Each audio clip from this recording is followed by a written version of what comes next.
You ask Tiger to solve. This deals with linear equations with one unknown. The final result is g equals -1/4. Let's solve it step by step. Simplify the expression. Simplify the arithmetic.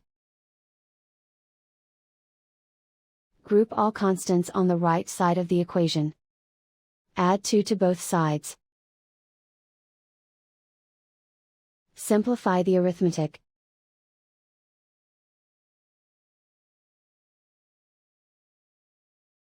Isolate the g. Divide both sides by -8. Cancel out the negatives.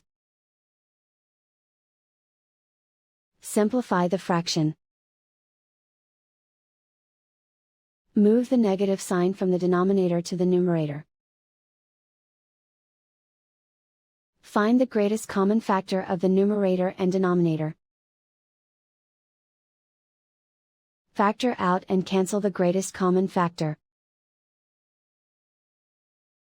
And so the final result is g equals -1/4.